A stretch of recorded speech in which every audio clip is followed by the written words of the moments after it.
अस्सलाम वालेकुम वरहमतुल्लाहि वबरकातुहू। देखें, लोग कहते हैं ना कि मैं अपनी मर्ज़ी से जीती हूँ या मैं अपनी मर्ज़ी से जीता हूँ, कोई मुझे कंट्रोल नहीं कर सकता। लेकिन ज़रा रुक कर सोचिए, क्या वाकई ये सच है या फिर हम बस ये मानने को तैयार ही नहीं कि हमारी ज़िंदगी के बहुत से फ़ैसले हमने खुद नहीं लिए बल्कि लोगों ने हमारे लिए लिए हैं। आज मैं आपको कोई दीनी लेक्चर देने नहीं आई, आज बस ज़िंदगी की वो बात करने आई हूँ जिसे हम रोज़ जीते हैं लेकिन हम पहचान नहीं पाते। नंबर 1, कंट्रोल का मतलब ये नहीं कि हमें किसी ने जंजीरों में जकड़ दिया हो, हमें किसी ने कैद कर लिया हो। नो, कंट्रोल का मतलब ये नहीं कि कोई हमें मारे, हम पर चीहे, हमें धमकाए। असल कंट्रोल खामोश होता है, आहिस्ता आहिस्ता तुम्हारी सोच को बदल देता है। फिर तुम्हें लगता है तुम खुद फैसला कर रहे हो, लेकिन असल में वो फैसला तुम्हारा खुद का नहीं बल्कि दूसरों की मर्जी पर चल रहा होता है। कंट्रोल की सबसे पहली निशानी क्या है? जब तुम नहीं कहना छोड़ दो, जब तुम हर बार ये सोचो कि लोग क्या कहेंगे, कहीं लोग बुरा ना मान जाएं, कहीं लोग नाराज़ ना हो जाएं, कहीं मेरे दोस्त को मेरी ये बात बुरी ना लग जाए, कहीं वो मुझे छोड़ कर ना चली जाए। उसी दिन से कंट्रोल शुरू हो जाता है, क्योंकि जिस इंसान को नहीं कहने का हक ना हो वो आज़ाद नहीं होता। अब दुनियादारी का सबसे बड़ा जाल क्या है कि लोग तुम्हें ये सिखाते हैं एडजस्ट करो, बर्दाश्त करो, सब्र करो, इग्नोर करो, लेकिन कोई ये नहीं बताता कि हर बर्दाश्त नेकी नहीं होती। कुछ बर्दाश्तें तुम्हारी शख्सियत को खा जाती हैं। ये दुनिया हमें नहीं बताती, ये हमें खुद को समझना चाहिए। फिर एंड पर हम सोचते हैं कि मैं खुश क्यों नहीं हूँ, मेरी ज़िंदगी से खुशी कहाँ चली गई है। खुशी कैसे होगी जब आपके दोस्त, आपकी बहन भाई आपको कहेंगे बर्दाश्त करो, सब्र करो, इग्नोर करो। अब बात ये है कि कंट्रोल करने वाले लोग कैसे होते हैं, उनकी पहचान क्या है। देखें, ये लोग चीख कर हुक्म नहीं देते, चिल्ला कर हुक्म नहीं देते, ये मुस्कुरा कर डायरेक्शन देते हैं। ये कहेंगे मैं तुम्हारे फ़ायदे के लिए तुम्हें बता रही हूँ, इसी में तुम्हारा फ़ायदा है, मैं तुमसे ज़्यादा तजुर्बाकार हूँ इसलिए मैं तुम्हें ये नसीहत कर रही हूँ। और हम क्या करते हैं कि हम आहिस्ता आहिस्ता अपनी अक्ल पर शक करने लगते हैं।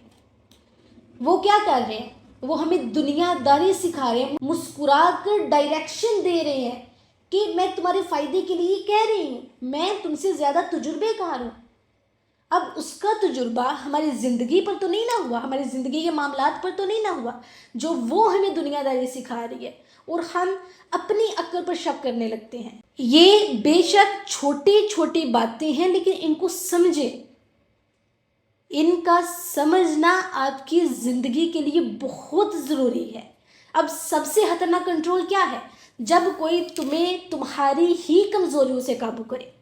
फ़र्ज़ करो तुम सेंसिटिव हो, वो कहेगी कि तुम इमोशनल हो, हालांकि सेंसिटिव और इमोशनल में कितना फ़र्क है। फिर अगरचे आप मजबूत बनना चाह रही हो और वो कहेंगे कि तुम बदल गई हो, तुम्हारे अंदर अकड़ आ गई है, तुम्हारे अंदर ये है वो है।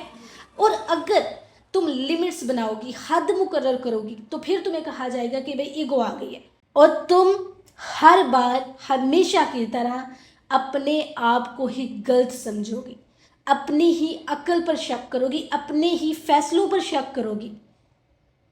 अंडरस्टैंड? इसी तरह ख़ानदान में कंट्रोल भी होता है, ये मानना मुश्किल है, लेकिन बहुत दफ़ा कंट्रोल बाहर से नहीं घर के अंदर से आता है, घर के अंदर से स्टार्ट होता है। कैसे? हम तुम्हारे माँ बाप हैं, हमने तुम्हें पाला है, हम तुम्हारा बुरा नहीं सोच सकते, और तुम ज़िंदगी भर एहसान के बोझ तले अपनी मर्ज़ी दफन कर देते हो। देखिए, अपनी मर्ज़ी का हरगिज़ मतलब ये नहीं है कि आप अपने पेरेंट्स की रिस्पेक्ट नहीं करो, आप उनकी कोई बात नहीं मानो, ठीक है।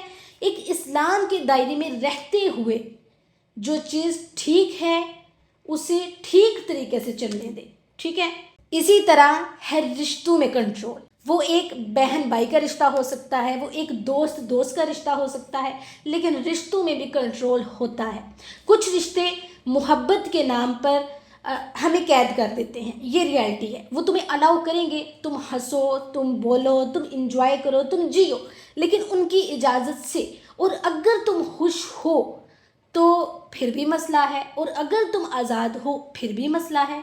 याद रखें, ये मोहब्बत नहीं, ये ऑनरशिप है। दोस्त जो हर वक्त तुम्हारी कमज़ोरी तुम्हें याद दिलाते हैं, तुम्हें आगे बढ़ता देखकर वो खामोश हो जाते हैं, यकीन करें ये दोस्त नहीं होते। ये वो लोग होते हैं जो तुम्हें अपनी सतह पर रखना चाहते हैं ताकि वो खुद छोटे महसूस ना हो। याद रखें, ये दोस्त नहीं होते। कंट्रोल की सबसे बड़ी कीमत क्या है जो आज हर इंसान पे कर रहा है? क्या है? आप खुद को खो देते हो। आप हंसते तो हो लेकिन आप दिल से नहीं हंसते। आप बोलते हो लेकिन आप सच नहीं बोल पाते। यही बात है ना। आप जीते हैं लेकिन आप अपनी ज़िंदगी नहीं जी रहे होते, और एक दिन आप थक कर कहते हैं पता नहीं मैं खुश क्यों नहीं हूँ, पता नहीं मेरी ज़िंदगी से खुशियाँ कहाँ चली गई है, मुझे सुकून क्यों नहीं मिल रहा। ये कंट्रोल की सबसे बड़ी प्राइस पे करना है कि आपकी ज़िंदगी से खुशी और सुकून ख़त्म हो जाता है। इसी तरह दुनियादारी क्या सिखाती है? दुनियादारी ये नहीं है कि आप सबको खुश रखें। आपने ठेका लिया हुआ है कि आप सबको खुश रखें। दुनियादारी ये है कि खुद को तबाह किए बगैर, खुद को नुकसान पहुंचाए बगैर, अपनी खुशियों को आग लगाए बगैर दुनिया में जिया जाए। हर इंसान को तुम्हारे फैसले पसंद नहीं आएंगे और ये बिल्कुल ठीक है। आखिर में मैं आपको ये बताना चाहती हूँ कि आप इस कंट्रोल से बाहर कैसे निकले। देखें, सबसे पहले आहिस्ता आहिस्ता हर बात को एक्सप्लेन करना छोड़ दो। नहीं नहीं, मैंने ये नहीं किया, वो नहीं किया, ऐसा नहीं था, तुम गलत समझ रही हो, मिसअंडरस्टैंडिंग हो गई है। एक्सप्लेन करना छोड़ दें। इसी तरह हर इल्ज़ाम कबूल करना छोड़ दें। हर नाराज़गी का इलाज खुद को तोड़ना मत बनाएं। याद रखिए, जो शख्स आपकी हदों का एहतराम नहीं ना करता वो आपकी मोहब्बत के लायक ही नहीं। और याद रखें, लोग आपको उतना ही कंट्रोल करते हैं जितना आप उन्हें इजाज़त देते हो। जिस दिन आपने अपनी कदर पहचान ली, उसी दिन देखना तुम्हारी ज़िंदगी से लोग खुद बहुत पीछे हट जाएंगे, क्योंकि ये दुनिया तुम्हें इस्तेमाल करना चाहती है जब तक तुम खुद को समझोगे नहीं। ठीक है, नरम दिल होना खूबसूरत है, बहुत खूबसूरत है, लेकिन बेहद नरम होना ये दुनिया में लोगों के जूतों के नीचे तुम्हें रोन देगा। अपनी ज़िंदगी को अपने हाथ में लो, क्योंकि आखिर में तुम्हारी खामोशी का फ़ायदा सिर्फ वही उठाते हैं जो तुम्हें कंट्रोल कर रहे होते हैं। आखिरी लाइन याद रखिएगा, जो आपको अपनी मर्ज़ी से जीने ना दे, वो चाहे जितना भी आपका अपना हो, जितना आपका सगा हो, वो आपका नहीं होता। ठीक है जी, मुझे इजाज़त दीजिए। इंशाअल्लाह नेक्स्ट लेक्चर में मुलाकात होगी। अल्लाह हाफ़िज़।